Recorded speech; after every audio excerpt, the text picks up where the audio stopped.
తాకట్టులో ఉన్న బంగారాన్ని విడిపించి ఆ రోజు ఆన్లైన్ రేటుకే మేము కొంటాం. Sharma gold company. నమస్తే, వెల్కమ్ టు సుమన్ టీవీ. నేను మీ యామ్ని. ప్రస్తుతం మనతో ఉన్నారు వేదిక్ మహావాస్తు డాక్టర్ బండి విశ్వేశ్వరరెడ్డి గారు ఉన్నారు. సార్తో మాట్లాడి మనకున్న సందేహాలను అడిగి తెలుసుకుందాం. నమస్తే సార్. శివోం అండి. సార్, ఇప్పుడు పంచభూత సిద్ధి అంటారండి, అసలు అంటే ఏంటి, దీన్ని ఏ విధంగా సాధించాలంటారు? శివోం. Welcome to my home lucky home Vedic Mahavastu and Manisutra. ప్రతి ఇల్లు సిరి సంపదలతో, ధనధాన్యాలతో, ఆయురారోగ్యాలతో తులతూగాలని ఆ యాగంటి ఉమామహేశ్వరుని ప్రార్థిస్తున్నాను. శివోం శ్రీమన్ నారాయణ. పంచభూత సిద్ధి, ఇది తెలుసుకునే ముందు అసలు పంచభూతాలు అంటే ఏంటి అనేది మనం తెలుసుకోవాలి. చాలామంది ఇప్పుడున్న మిడిమిడి జ్ఞానంతో చాలామంది భూతము అనగానే దయ్యము మైండ్లోకి ఉంటుంది. ఎందుకంటే సినిమాలు అలాగే తీస్తుంటారు, భూతనాథ్ భూత్ అని. భూతము అనంటానే అందరూ భయపడిపోతారు. భూత వైద్యుడు అనగానే దయ్యాలు ఒడిపించేవాడు అని అనుకుంటారు. అసలు భూతము అని అంటే శక్తి అని అర్థం. సో భూతము అని అంటే మీరు భయపడమాకండి. సో శక్తి, పంచభూతాలు అని అంటే 5 రకాల శక్తులు ఉన్నాయి అని అర్థం. అవి ఎక్కడున్నాయి? మీలో ఉన్నాయి, నాలో ఉన్నాయి, చూసే వాళ్ళందరిలో ఉన్నాయి. ఈ భూమి పంచభూతాలతో తయారు చేయబడి ఉంది. ఈ విశ్వం కూడా పంచభూతాలతోనే నిండి ఉంది. కాబట్టి యత్ పిండే తత్ బ్రహ్మాండే అని అన్నారు. మన అణువులో ఏం జరుగుతుందో బ్రహ్మాండంలో కూడా అదే జరుగుతుంది. సేమ్ రెప్లికేషన్ రిపీట్ అవుతుంది అని మనం చెప్పడం జరుగుతుంది. సో ఆ రకంగా ఫస్ట్ పంచభూతాలు అంటే ఏంటి? పంచభూతాల్లో ప్రధానమైనటువంటిది జలం, నీరు.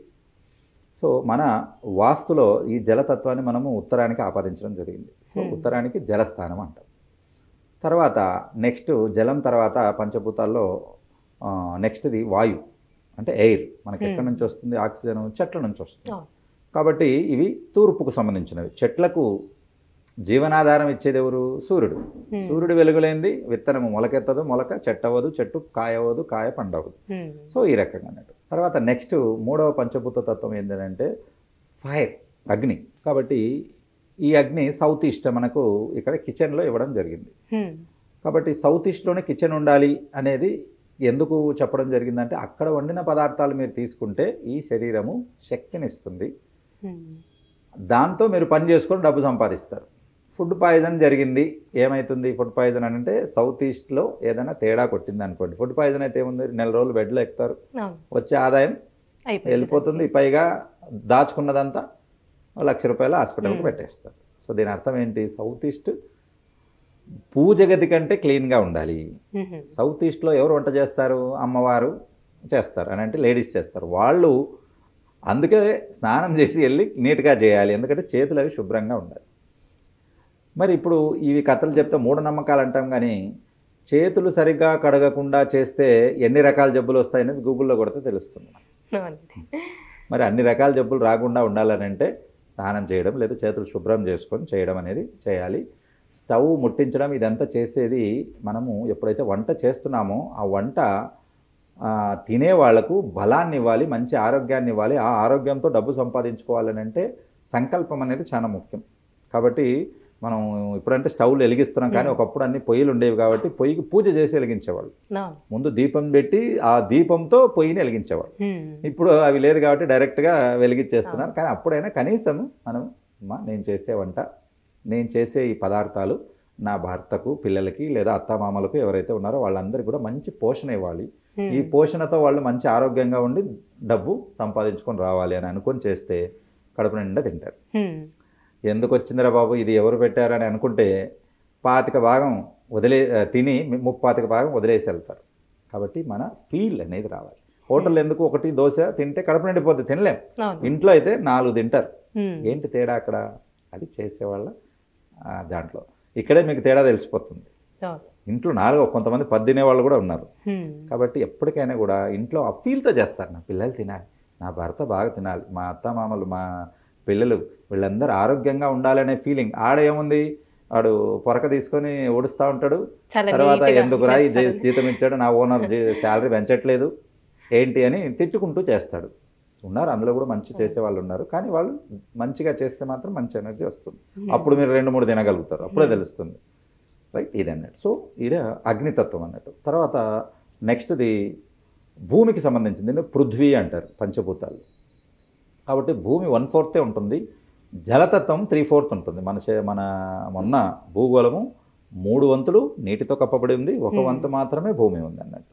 ఈ భూమికి తెలిసిందల్లా ఒకటే, మీరు రూపాయి ఇస్తే 100 రూపాయలు చేసిస్తుంది, 100 ఇస్తే 1000 చేసిస్తుంది. ఒక్క విత్తనం ఇస్తే కొన్ని వందల విత్తనాలను ప్రతి సంవత్సరం అలా 100 సంవత్సరాల వరకు ఇస్తుంది అని అంటే ఏం తెలుసు? వీనికి మల్టిప్లికేషన్ తెలుసు. కాబట్టి అక్కడ ఓనర్ ఉండమన్నారు. ఎందుకు? ఆ ఓనర్ పోయి సంపాదిస్తే కదా మిగతా వాళ్ళందరూ చేసేది. వాళ్ళ పిల్లలు చూసుకోవాలి, వాళ్ళ భార్యలు ఇంట్లో తిండికి, తర్వాత మెయింటెనెన్స్కి అవన్నీ సంపాదించుకోవాలి కాబట్టి ఉండాలి. కాబట్టి ఆ తత్వం మనకు వస్తుంది. అక్కడ పడుకుంటే ఆ తత్వం వస్తుంది. అదే సౌత్ ఈస్ట్లో పోయి పడుకున్నాడు అంటే గరం గరం వేడిగా ఉంటాడు, అందరినీ కోపంతో టార్గెట్ చేస్తూ ఉంటాడు. అని అంటే ఎక్కువగా కోపం, ఆవేశం, బీపీలు పెరుగుతాయి. కాబట్టి సౌత్ వెస్ట్ అనేది మనకు నైరుతిలో ఇవ్వడం జరిగింది. అలాగే కొత్తగా పెళ్ళైన వారికి కూడా, పిల్లల ప్రాబ్లం ఉన్న వాళ్ళు కూడా అక్కడికి మనము సౌత్ వెస్ట్ ప్రిఫర్ చేయడం జరిగింది. ఎందుకంటే ఆ గుణం ఏంటి? పునరుత్పత్తి అని అంటే ఒకటి పెడితే 100 వస్తున్నాయి, ఇద్దరు కలిస్తే 3, ఒక్కోసారి ఇద్దరు కలిస్తే 4, ట్రిప్లెట్స్ పుడితే ఇద్దరు కలిస్తే 5 మంది, 3 పుట్టే వాళ్ళు కూడా ఉన్నారు. ఆ రకంగా అలాగా మల్టిప్లికేషన్ కోసం వాడతాం. ఇక మిగిలిన పంచభూత తత్వం ఏంటంటే ఆకాశతత్వం. ఇది మనకు పడమరలో వస్తుంది అన్నట్టు. తూర్పుకు ఆపోజిట్గా ఉండే పడమరలో ఆకాశతత్వం ఉంటుంది. ఇక్కడ ఏంటనంటే ఇవన్నిటితో పాటు మనకు ఆధ్యాత్మికత కంపల్సరీ ఉండాలి, ఒక భయం అనేది ఉండాలి. మనిషికి భయం లేకపోతే ఏమైనా చేసేస్తాం.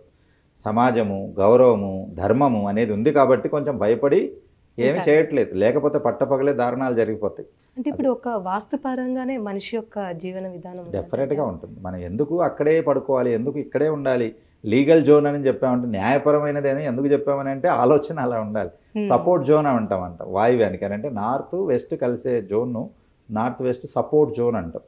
కాబట్టి అక్కడ ఏదైనా తేడాలు వచ్చినా, విపరీతంగా పెరిగినా కట్ జోన్ అంటాం, తగ్గినా అక్కడ వాళ్ళు 4 రకాల ఇబ్బందులు పడతారు. ఒకటి కోర్టు కేసులు. ఇది ఎంత విచిత్రంగా ఉంటుందని అంటే వాళ్ళు దారిన పోతూ ఉంటాడు, ఎవడో వచ్చి వాడిని గుద్దేసి ఆయన మీదే కేసు పెడతారు. అంటే ఈయన తప్పు లేకుండా ఉండడానికి నింద అంటాం. నింద అంటే ఏంటి? చెయ్యని నేరానికి శిక్ష పడడమే నింద. ఆ రకంగా. కాబట్టి అవి తర్వాత ఫ్రెండ్స్, ఫ్యామిలీస్ మనం చూడంగానే పారిపోతుంటారు. వాళ్ళు మన దగ్గర రారు. ఎందుకు? ఇది పోతే డబ్బులు అడుగుతాడు అని చెప్పేసి. అలాగే ఈ రకంగా అన్నట్టు. సో ఈ పంచభూతాల్లో ప్రధానమైనటువంటిది ఆకాశతత్వం ఏంటంటే మెంటల్ పీస్ని ఇస్తుంది. అక్కడ మూన్ ఉంటాడు, మనకి మానసిక ప్రశాంతత ఇస్తుంది. కాబట్టి ఇది. సో ఇక్కడ పంచభూతాలకు సంబంధించి, సో పంచభూత సిద్ధి గురించి మనం చెప్తున్నాం. పంచభూత సిద్ధి అని ఏంటంటే వీటి మీద ఆధిపత్యం చెలాయించడమే సిద్ధి. మరి పంచభూతాలు ఆధిపత్యం చెలాయించవచ్చా? డెఫినెట్గా చెలాయించవచ్చు. అంటే ఏ విధంగా అండి? సాంకేతిక రంగంలో ఆధిపత్యం చెలాయించే వాళ్ళు కొంత ఉన్నారు. ఎవరి చేతుల్లో ఉంది? జియో, భారతీ ఎయిర్టెల్ ఇలాగా వాళ్ళు దాన్ని ఆధిపత్యం చెలాయించగలుగుతున్నారంటే దాని మీద సిద్ధి సాధించగలిగారు. కాబట్టి అలాగా చాలా మంది మీరు చూస్తూ ఉంటారు, కొంతమంది గురువులు, యోగులు నీళ్ళ మీద పడుకుంటారు. అలాగా అవునండి, వాళ్ళు మునగరు, నీళ్ళ మీద పడుకుని అలాగే ఉంటారు. కొన్ని గంటల కొద్ది కూడా ఉంటారు. చాలా మంది వరల్డ్ రికార్డ్స్ కూడా సాధించారు. ఏంటనంటే వాళ్ళు జలసిద్ధి సాధించారు. ఈ జలసిద్ధి 2 రకాలుగా ఉంటుంది, బయట లోపల. అంటే శరీరాన్ని తేలేలా చేస్తుంది. చాలా మంది రోజుకు కూడా టోటల్గా ప్రపంచవ్యాప్తంగా తీసుకుంటే కొన్ని వందల మంది నీళ్ళల్లో ఈత రాక మునిగి చనిపోయిన వాళ్ళు ఉన్నారు. మరి ఏంటి తేడా వాళ్ళకి వీళ్ళకి? వాళ్ళకి ఆ శక్తి అనేది. కాబట్టి ఏదైనా మనకు సిద్ధి సాధించుకోవాలని అంటే దానికి ఒక పద్ధతి ఉంటుంది. ఆ పద్ధతి ద్వారా పంచభూతాలను సిద్ధించుకోవచ్చు. రైట్. కాబట్టి ఆ రకంగా ఇదే నీటి లోపల సిద్ధించే వాళ్ళు ఉన్నారు. అదేంటంటే మీరు సైరా నరసింహారెడ్డి సినిమా చూస్తుంటారు, జల దిగ్బంధనం అంటారు వాళ్ళని. అంటే ఏవైతే నీరుందో వాళ్ళను నీళ్ళ కింద పోయి కూర్చోగలుగుతారు వాళ్ళు. మనము 2 నిమిషాలు ఉండగానే మునకేసి బయటకు వచ్చేస్తారు, కానీ వాళ్ళు కొన్ని నిమిషాల వరకు, కొన్నిసార్లు ఇంకా ఎక్కువసేపు కూడా ఉండగలుగుతారు. అని అంటే వాళ్ళు జలాన్ని దిగ్బంధనం అంటే వాళ్ళ కంట్రోల్లో పెట్టుకోగలుగుతారు. కాబట్టి ఇది. నెక్స్ట్ది వాయు సిద్ధి అని అంటాం. వాయు సిద్ధి కూడా ఇలాంటిదే. కాబట్టి మనం 3 నిమిషాలు 5 నిమిషాల కంటే గాలి పీల్చకపోతే మన బ్రెయిన్ డెడ్ అవుతుంది. ఒక 10-15 నిమిషాలు అయిపోతే శరీరం చచ్చుపడిపోతుంది, అంటే కోమాలోకి వెళ్ళిపోతారు కొన్నిసార్లు. అలాంటి పరిస్థితుల్లో కూడా వాయు సిద్ధి చేసిన వాళ్ళు కొన్ని నిమిషాల వరకు కూడా ఊపిరిని కంట్రోల్లో పెట్టుకోగలుగుతారు. ఒకసారి ఒక గురువు గారు ఈ ప్రయోగం వాయు సిద్ధి చేశాక డాక్టర్లు అందరూ వచ్చి డిక్లేర్ చేశారు, హీఈస్ డెడ్. ఏమన్నారు? గుండె కొట్టుకోవడము, ఫీబుల్ కంప్లీట్గా ఆగిపోయింది, ఊపిరి లేదు కాబట్టి చనిపోయాడు అని అన్నాడు. మళ్ళీ ఆయన ఒక 20-25 నిమిషాల తర్వాత మళ్ళీ లేచారు. అప్పుడు చూస్తే ఇప్పుడు గుండె కొట్టుకుంటుంది అని అన్నాడు. మరి ఏంటి? సాధన అనేది కావాలి. కాబట్టి వాయు సిద్ధి అని అంటే వాళ్ళు రెస్పిరేషన్ ఎంత స్లోగా తీసుకెళ్తారనంటే ఆ స్లోలో రెస్పిరేషన్లో గుండె రేటు కూడా 20-30కి అలా తగ్గిపోతుంది. అవసరమైన అవయవాలకు తప్ప వేరే దానికి బ్లడ్ సప్లై కూడా ఆగిపోతుంది. కాబట్టి చనిపోయినారని అనుకుంటారు. కాబట్టి ఈ రకంగా వాయుసిద్ధి కూడా చేసుకోవచ్చు. నెక్స్ట్ మనం చూసుకుంటే ఫైర్, అగ్నిసిద్ధి. చాలా మంది మనం చూస్తుంటాం నిప్పు మీద నడవడం, చేయి పెడితే కాలకపోవడం, ఇలాంటివన్నీ చూస్తుంటాం. అంతెందుకండి, సాయిబాబా వారితో చూసాం మన ఆయన ఈ చేతికి ఏమీ లేకుండా పోయి గరిటె లేకుండా చేత్తో చేసేవారు. కాబట్టి అగ్ని మీద మనం పంచభూతాల సిద్ధి సాధిస్తే నిప్పు అనేది కాలదు, మీకు ఫ్రెండ్ అవుతుంది. ఫ్రెండ్ ఎందుకు ఇబ్బంది పెడతారు? కాబట్టి ఈ రకంగా మన పూర్వీకులు చేసిన వాళ్ళు ఉన్నారు. కళ్ళల్లోంచి కూడా అగ్ని తీసిన వాళ్ళు ఎంతోమంది ఉన్నారు. కాబట్టి ఈ రకంగా అగ్నిసిద్ధి అనేది ఉంటుంది. ఈ అగ్నిసిద్ధి అనే దానికి ఒక చిన్న యథార్థ గాథ ఒకప్పుడు జరిగింది చెప్తాను. సో ఒక ముని తపస్సు చేసుకుంటూ ఉంటాడు. తపస్సు చేసుకుంటూ ఉంటాడు. ఆ తపస్సులోనే ఆయనకు కొన్ని సిద్ధులు వస్తాయి. అందులో నేను చెప్పిన అగ్నిసిద్ధి కూడా వస్తుంది. సో ఆయన చేస్తూ ఉంటే ఒక పక్షి అరుస్తూ ఉంటుంది. కళ్ళు తెరిచి కోపంగా పక్షికి వెళ్ళి చూస్తాడు, ఇది నాకు డిస్టర్బ్ చేస్తుందని. పక్షి కాలి బూడిదై కింద పడిపోతుంది. ఆశ్చర్యపోతాడు, అదేంటి పక్షి బూడిదై కింద పడిపోయిందని అంటే నా చూపులకు అంత పవర్ వచ్చింది అని అంటాడు. గుర్తుపెట్టుకోండి, ఎప్పుడు అయినా సిద్ధి సాధించేదానికి అడ్డం పడేది అహంకారం. వచ్చేసింది అహంకారం.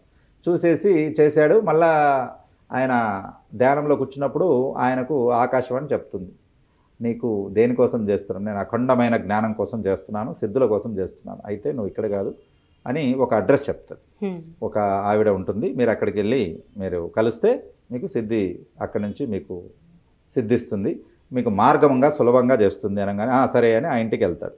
ఆ ఇంటికి వెళ్ళంగానే ఆమె పేరు పెట్టి పిలుస్తాడు, రాదు. రెండోసారి పిలుస్తాడు, రాదు. మూడోసారి పిలుస్తాడు, రాగానే నాలుగోసారి కోపంగా గట్టిగా అరుస్తాడు. ఎందుకంటే కళ్ళు చూస్తేనే కాలిపోయింది కదా, ఎనర్జీ వచ్చింది, అహంకారం అనేది ఉంది.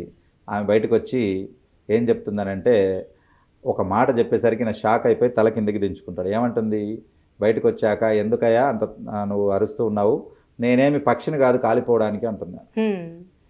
ఆయన ఎవరో ఈమెకి తెలియదు, ఈమె ఎవరో ఆయనకు తెలియదు. మరి ఇది ఈయన పక్షిని చూసింది ఎవరూ తెలియదు, ఆయన ఒక్కడే ఉన్నాడు అక్కడ. మరి ఈయన పక్షిని చూడడం, అది కాలిపడడం ఈమెకి ఎలా తెలిసింది అనేసరికి ఆయనకు అర్థమైపోతుంది, ఓహో వీళ్ళు కనపడడానికి గృహిణిలా కనపడ్డా ఈమె నాకన్నా సిద్ధురాలని వెంటనే కాళ్ళ మీద పడిపోతాడు. సో కాబట్టి ఎప్పుడు కూడా అహంకారం అనేది ఇది ఉండకూడదు. అనగానే లేనైనా నీకు ఈ సిద్ధుల కోసం నేను ఇంకొక అతన్ని చెప్తాను, మీరు కొంత ఇక్కడ నేర్చుకుని కొంత అక్కడికి నేర్చుకోవాలి అని చెప్పేసి పెడతారు. ఇక్కడ మనకు ఏం నేర్పదలుచుకున్నారని అంటే, మీరు గృహస్థ యోగం చేసుకుంటూ గృహస్థ ధర్మాన్ని పాటిస్తూ అది పర్ఫెక్ట్గా చేస్తే కూడా మీకు బలం వస్తుంది. దాన్నే పాతివ్రతా బలము అని అంట. మనం చూసుకున్నాం కదా, సతీ సావిత్రి అని చీర కొంగుతో సూర్యుడిని ఆపేస్తే ప్రళయాలు జరిగిపోతాయని దేవతలే వచ్చేసి, అమ్మా మీ భర్తను మేము ఏమి చేయం, ముందు సూర్యుడిని ఆపొద్దు, ప్రళయం జరిగిపోతుంది, లేకపోతే మొత్తం ముల్లోకాలు ఇబ్బంది పడిపోతాయని చెప్పేసి చెప్తారు. కాబట్టి అలాగా ప్రతి ధర్మం మీరు చేసేది డ్యూటీ కరెక్ట్గా చేస్తే పిఎం అయినా సీఎం అయినా మీ దగ్గరకు వచ్చి మీకు ఏం కావాలని చెప్పి చేసి పెడతారు. కాబట్టి ఇది గృహస్థ ధర్మం, ఎవరి ధర్మం వాళ్ళు చేయాలి. దీని అర్థం ఏంటి అని అంటే, ఎవరైనా మీ డ్యూటీ మీరు పర్ఫెక్ట్గా చేస్తే మీ దగ్గరికి అన్ని పంచభూతాలు మీకు సిద్ధిస్తాయి. కాబట్టి తను ఇంకొకటి ఇది చెప్తుంది. అక్కడికి వెళ్ళి చూసేసరికి అక్కడ ఒక మాంసపు కొట్టువాడు ఉంటాడు. కుళ్ళిపోయిన మాంసం ఉంటుంది, తర్వాత మాంసం కొడుతుంటాడు. ఈయన ముని కాబట్టి మాంసం తినేవాడు కాదు, చూసేవాడు కాదు. చాలా జుగుప్సాకరంగా అనిపిస్తుంది ఆయనకి. అసలు చాలా వరకు దూరంగా ఉండి ఓపికగా ఉంటాడు. ఇంకా ఓపిక నశించి, ఏందయ్యా ఇది మాంసం ఇదంతా నాకు పంపించింది, పొరపాటున వేరే చిరునామా అంటే వేరే అడ్రస్ పంపించారేమో, అసలు నువ్వు కాదేమో అని అంటానే ఆయన అదే చెప్తాడు, గురువుగారు మీరు పక్షిమాద అందరినీ కాల్చొద్దు అనుకోవద్దండి, ఓపిక పట్టండి అంటాడు. అనగానే ఆయనకు అర్థమైపోతుంది. ఇక్కడ కూడా మనకు ఏం తెలుస్తుంది అని అంటే, మీరు చేసేది ఏ పని అయినా, చాలామంది అనుకుంటారు ఆయన నీసు అని అంటారు. అని అంటే నాన్ వెజ్ పని చేస్తున్నాడు, వాళ్లకు ఇది ఉండదు, నాన్ వెజ్ ముట్టుకోకూడదు చేయకూడదు అని. నువ్వు ముట్టుకోవడం చేయడం అంటూ అనేది నీ మైండ్కి ఉంటుంది తప్ప శరీరానికి కాదు. ఇది తెలియజేయడానికి ఆయనకి ఎక్కడికి వస్తాడు అని అంటే, మనం చేసేది ఏదైనా మనకు పనికే ఉంటుంది తప్ప, కాబట్టి చెప్పులు కుడుతున్నాడని నీచంగా చూడడము, ఏదో సూటు కుడుతున్నాడని ఉన్నతంగా చూడడం కాదు. వాళ్ళ మనసుకి ఇవేమీ ఉండవు. కాబట్టి అక్కడ డిగ్నిటీ ఆఫ్ ద వర్క్ చూడాలి తప్ప, డిగ్నిటీ ఆఫ్ ద లేబర్, వాడు పడే కష్టానికి ఇది చూడాలి తప్ప జాతిని కులాన్ని చేయకూడదు. సగం ఈ కులము వ్యవస్థతోనే ధర్మాన్ని సగం ఇబ్బంది పెట్టించారు. సో ఇక్కడ తను అర్థం చేసుకుంటాడు అది. సో ఏ పని ఎవరు చేసినా సిద్ధి సాధించుకోవచ్చు. ఒక నీసు పని చేసే వాళ్ళకు కూడా సిద్ధి వస్తుంది, ఆయన కూడా తెలుసుకోగలిగాడు అని తెలుసుకున్నాక అహంకారం అనేది 25% ఉండేది కూడా పూర్తిగా వెళ్ళాక అప్పుడు ఆయనకు ఆ సిద్ధి అనేది వస్తుంది. సో ఏమని తెలుసుకుంటున్నాం దీన్ని బట్టి? పంచభూత సిద్ధి. ఋషులు గురువులు పనులన్నీ వదిలేసి సార్ చెప్పాడు సిద్ధి కోసమని హిమాలయాలకు వెళ్తే పని జరగదు.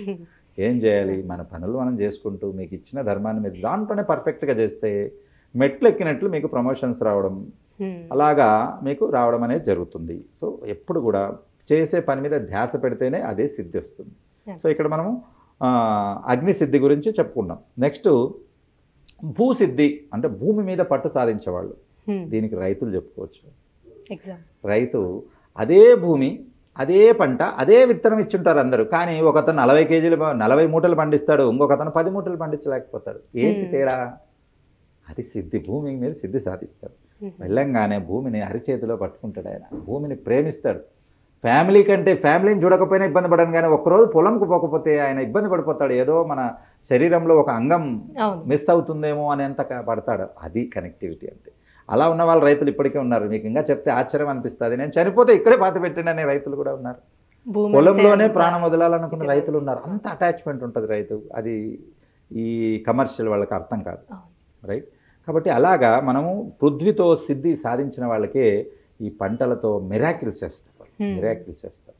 కాబట్టి ఈ రకంగా అలాగే ఈ పృథ్వీతో సిద్ధి సాధించిన వాళ్ళు కూడా భూమి లోపల ఏ మెషిన్లు లేకుండా కేవలం టెంకాయ తర్వాత వేప పుల్ల పట్టుకుని నీరెక్కడ ఉన్నాయి, కింద ఏదైనా గోల్డ్ కానీ ఏదైనా లంక బిందెలు కానీ అలాంటివి నిధులు ఉన్నాయి, ఇవి కూడా చెప్పగలుగుతారు ఆ మిషనరీ లేకుండా. కాబట్టి ఆ రకంగా మీరు చూసినట్లయితే వాళ్ళు చెప్పిన చోట మళ్ళీ జియాలజిస్ట్ను చూపిస్తే అదే పాయింట్ చూపిస్తాడు ఆయన. ఎందుకు ఆయన మెషిన్ చేస్తారు, ఒక 20 లక్షల మెషిన్ తెచ్చి చూపించి ఇక్కడ ఉంది అని అంటాడు. మరి అది ఎలా చెప్పగలిగారు? దట్ ఈస్ ద సిద్ధి అని. అంటే వాళ్ళకు సిద్ధి అనేది సిద్ధిస్తుంది అన్నట్టు. నెక్స్ట్ మనం చూస్తే ఆకాశ సిద్ధి. ఈ ఆకాశ సిద్ధి అని అంటే స్పిరిచువాలిటీకి వెళ్తుంది. స్పిరిచువాలిటీకి అని అంటే ఆకాశతత్వం అంతా మనం ఏం చెప్పాము? ఆధ్యాత్మికతకు సంబంధించింది. ఇక్కడ సంసారం అయిపోయింది, ఆనందించడం అయిపోయింది, అష్టభోగాలన్నీ అయిపోయాయి. నెక్స్ట్ ఇంకా దైవత్వము, విద్య వానప్రస్థం అని. మనకి యాక్చువల్గా ధర్మంలో కొన్ని స్టేజ్లు చెప్పారు, బాల్యము, యవ్వనము అని. దాంట్లో వానప్రస్థం అని అంటే అయ్యా నీ పిల్లలకు పిల్లలు పుట్టేంత వరకే నీ పని, తర్వాత నువ్వు చేయవలసిన ధర్మానికి కార్యక్రమం ఉంది. అలా కాకుండా పిల్లలకు పిల్లలు పుట్టేంత వరకు సంపాదిస్తూనే ఉంటారు. ఏదైతే తప్పు, ఏ ధర్మానికి పట్టుబడాలి. ఎంతవరకు చేయాలంట?